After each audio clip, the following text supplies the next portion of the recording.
Stories help us to understand the world around us. They allow us to laugh, they allow us to cry, they give us the ability to feel and provide us with an outlet to heal. Join me as I get to know some of the amazing people behind the stories that we read in order to truly discover the story that has been hidden within each of us. My name is Bre Smith, and this is the Author Push Talk Show.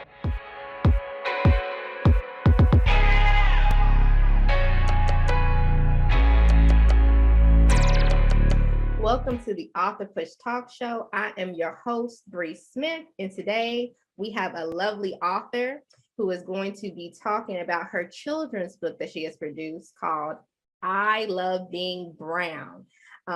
Amaris Triplett is from East St. Louis, Illinois, and she comes from a large family where she is the second oldest of 5 sisters and 1 brother. She is married with an amazing son and 2 equally dynamic daughters. She loves being brown because it represents strength, beauty, intelligence, and creativity. Being brown is difficult and rewarding once you understand you come from royalty. Her mother and grandmother always told Amaris that she was beautiful and could accomplish anything. So please welcome to the show, Amaris Triplett. Thank you so much for being here with us today. Thank you so much for having me. I appreciate the opportunity. Yeah, no problem. So I absolutely loved your book. So I got a chance to actually read it last night.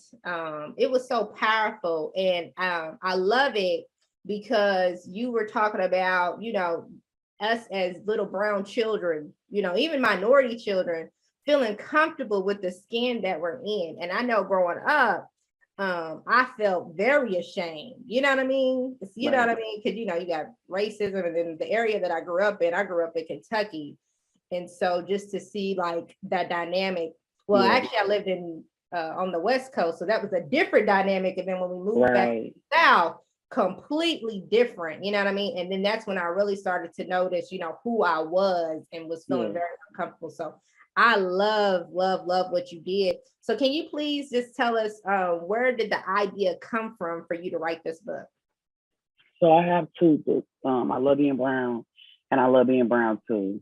I Love Being Brown Too is a pandemic baby. But I Love Being Brown came from conversations I had to have with my daughter. She's very dark skinned. I have 2 girls that are very brown skinned. But my oldest daughter was bullied a lot when she was younger. About the color of her skin, like you're dirty. So we just had to have conversations with her about you're beautiful. You are valued. We love you. You don't have to worry about those negative things that other people are saying. So the book was birthed through conversations with her. Amen. That is so powerful. Because I really do believe that's a prevalent problem, right? Still in our society, that colorism issue. You know what I mean? It's like the lighter you are, you know how they used to say back in the day. The lighter you are, the better you are.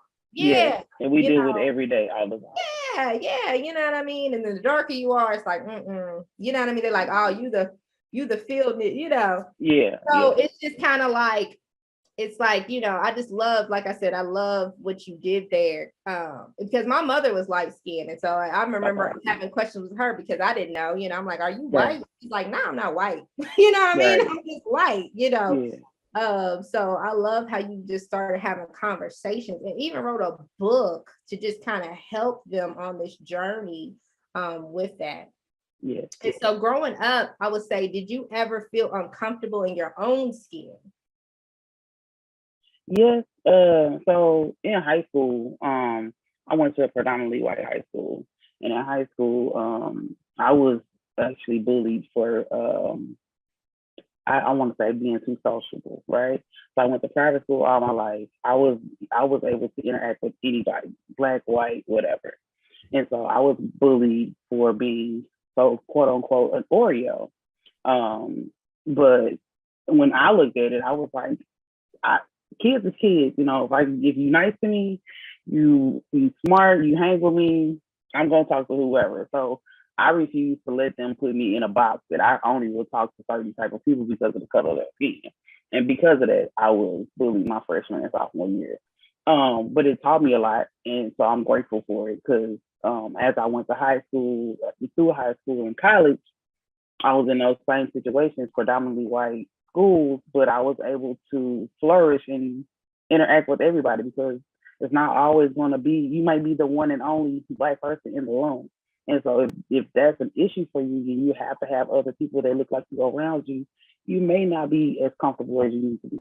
Now, does it help? Yeah, sometimes, but it doesn't have to be that way. And if we want to be successful, we want to be okay with ourselves, we have to be grateful for what we have in our kingdom. That's the only thing we can control.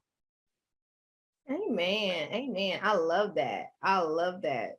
Because I think a lot of time it's like us versus them mentality. You know what I mean? It's like, I mean, I know it's just a culture thing. So you feel comfortable amongst your own people. You know what I mean? Yeah. But I love how you're like, nah, I'm like, I want us to be, you know, like God's children, like how God wanted us to be. Right. You know, Even in my uncomfortableness, I'm sorry, I mean to cut you off. Even in my uncomfortableness, I still need to be okay with me. Even if I'm uncomfortable, even if it's a situation where it's not the best situation, I still need to be okay with me. Amen. I like that. So when you are in uncomfortable situations, how do you handle that? How do you navigate that? Like, how are you okay with you? And I've had a lot of experience with that. I mean, just high school, high school, college, master's degree. Like I was like the one, maybe one or two in certain situations. How I deal with it is, I mean, prayer and and really just not worrying about what other people are doing, not worrying about how people view me. People gonna view me however they want to view me. They're gonna hate me or they gonna love me. Hopefully, they see my personality, they see I'm a good person, and they love me. If they hate me just because I'm a brown girl, I can't do nothing about that. That's how God made me. So I truly feel like prayer is a big part of my life. So if I feel really uncomfortable, I will pull over, put my head down, say a prayer because I want God to use me and I want to be in His will and His purpose. So and walk in the path that He wants me to be in. So that's the biggest thing, just making sure that I'm doing what I'm supposed to. Amen. I love that. And I also loved how you talked about just you feeling comfortable regardless of people like you or not. And I think that's really what's wrong, you know, with our youth, right? Yeah. It's because everything, and I know because I experienced it, and that's why I really resonated with your book. Because you know, I experienced it growing up. It was just like, oh man, I want love and attention so bad. I want to be accepted by all these people so bad. So I feel like I have to put on a facade or change who I am, even if I'm with certain groups of people, in order to try to fit in. You know what I mean? Instead of just being like, look, I'm going to accept me for who I am, who the Lord called me to be, and then just, you know, have those people drawn to myself. So I absolutely love that. So is there any advice that you would give to parents with kids who are struggling in their identity or even being bullied at school? Do what you have to do to support them. If it's going to the administration, if it's going to the people, going to the setting that is happening, be that advocate for your kids. If we're not advocating for our kids, nobody else will. So be the advocate for your kids. Be mindful of the situation, because you don't want to embarrass them and make it worse. But advocate for your kids. Figure out what you need to do. Administration may not even know what's going on. Like, just be the advocate for your kid. But also at home, don't let. So if the school doesn't do anything right away, or they're not supporting you, you support your kid. You figure out, you know, what activities y'all can do after school to encourage that. What that looks like. How do you, maybe get them in an activity? Maybe that'll help them with a positive aspect of what they need for the inside. And I know as a culture, we are sometimes against therapy, but therapy is amazing. I'm a guidance counselor, and it's so many people that are so against therapy.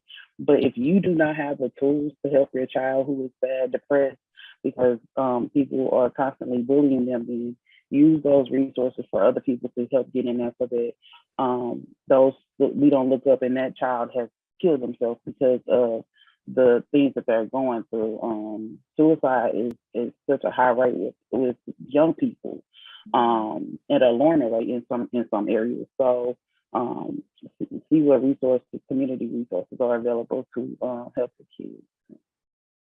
Man, amen. I love that. Because growing up, that's exactly how I was feeling. I felt very suicidal, because I felt like I was under the pressure, right? The pressure right. of trying to fit in school, and then feeling like I'm not being loved properly at home and being abused at home. Um, so yes, I'm a big advocate of making sure that your children get the resources that they need, so as they get older, they're not carrying all that trauma, right? And they're unleashing it on the world, you know what I'm saying? And causing other people to bleed, around them because they're hurt. So I just want to say thank you for that. And then also I had a question. So what about those kids at home that are struggling, right? It's not just what's going on at school. Maybe it's something that's going on within the home. Maybe it's something that's going on within their neighborhood. Neighborhood kids can be awful too. Or like I said, maybe they're being bullied by, siblings, or maybe they're even being abused in a home. What advice would you give for those situations? So in my work, usually what I tell kids, because I deal with kids that are going through a lot, have a lot going on. So try find a trusting adult. It may not be the counselor all the time. It may not be the principal all the time, but there's usually that really good, amazing English teacher or that math teacher who will listen to what's going on. Find a trusted adult, and if someone is hurting you, please tell someone. If you tell one person and they don't believe you, tell somebody else. But yeah, just find that trusting adult. Sometimes it could be the teacher assistant in the classroom. Like, just find that trusting adult that they already kind of care about you, and reach out so that we can get you the help that you need. Amen. Amen. So how can Black and minority children, even women, men, just us as minorities, period, how can we learn to affirm ourselves, right? Like by ourselves, and then how do we learn to affirm ourselves as a community? So I think it really does start with the words that come out of our mouths. That's why there's so many positive affirmations in my book, because it starts there. Like, it starts with our language, the things that we say. Because the negative talk starts with the things that we say, right? So we have to reverse it. It starts with those positive affirmations. It starts with those because they are really confidence builders. And as you speak things, then you speak it consistently, and then it will become a part of your language, and then you will start believing in it, right? So it starts with positive affirmations, affirming each other at home. When you hear kids arguing, I just did it last night. When you hear them arguing over something small, stop that conversation, that negative conversation, and then y'all start over with something positive. We have to, if it's not happening outside of our homes, we have to do it at home. And it starts with us too. It starts with the adults. We sometimes say a lot of negative things because life and everything that's going on, but it definitely starts with us and being an example in front of our kids. So definitely positive affirmations and watching positive things with our kids, just reversing the language that we use sometimes helps a lot.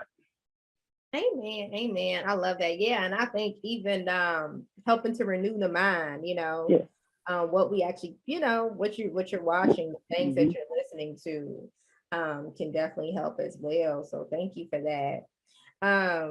So I would say, what was the most difficult part about writing this book or this series? The most difficult part was basically trying to think, like, how can this affect other kids? So the difficult part was, like, I know how I did with my children, but every kid is different. So the most difficult part was how can I make it relate to other kids, other students. I would say students because I'm an educator. But how do I make it relate to other kids where they get it as well? Because I feel like my books are conversation starters. Um, and I love and I always use that language because it's a quick read. It's not it's not a long book, but it's impactful, right? And the impact that I wanted to do is to cause conversations, right? So we could talk to our kids about just give them a vision. Like some kids, like in regards to careers, they only want to do this or they only want to do that. But that's because mom does it and grandma does it, or dad does it and grandpa does it. But they don't think outside of, oh, I could be an engineer, unless they see engineers all the time, or I can do this, I can do that. So a conversation starter, not just encouraging our kids to love who they are, but also encouraging our kids to think bigger than their situation, think bigger than what's around them. If it's poverty around you, you don't always have to be in poverty. If it's crime around you, you don't always have to deal with that. You can you can do whatever you put your mind to. So that conversation. Amen. Amen. I appreciate that. There is one thing I wanted to ask you. When you talked about, because yes, in the book you did talk about like just the different careers that kids can do. Because a lot of times kids want to either be rappers, they want to be dancers, singers, basketball players. Yeah, you know what I mean, sports athletes, but that's like what's glamorized, you know what I mean? I feel like a lot of times our community doesn't see another way out besides those things. And I think just even kids learning more, you don't even not everybody's meant to go to college, but there are vocational studies and trade schools that they can even attend, you know what I mean? Yeah. That will allow them to have a life that they desire. So I just say thank you for writing that as well. Is there anybody you would like to shout out or anything at this time? My family, my mother, my father, my sisters, my brothers, and my wonderful husband and my kids. Yes, they have had my back through this process. It has not been the best, it's been hard trying to get this done.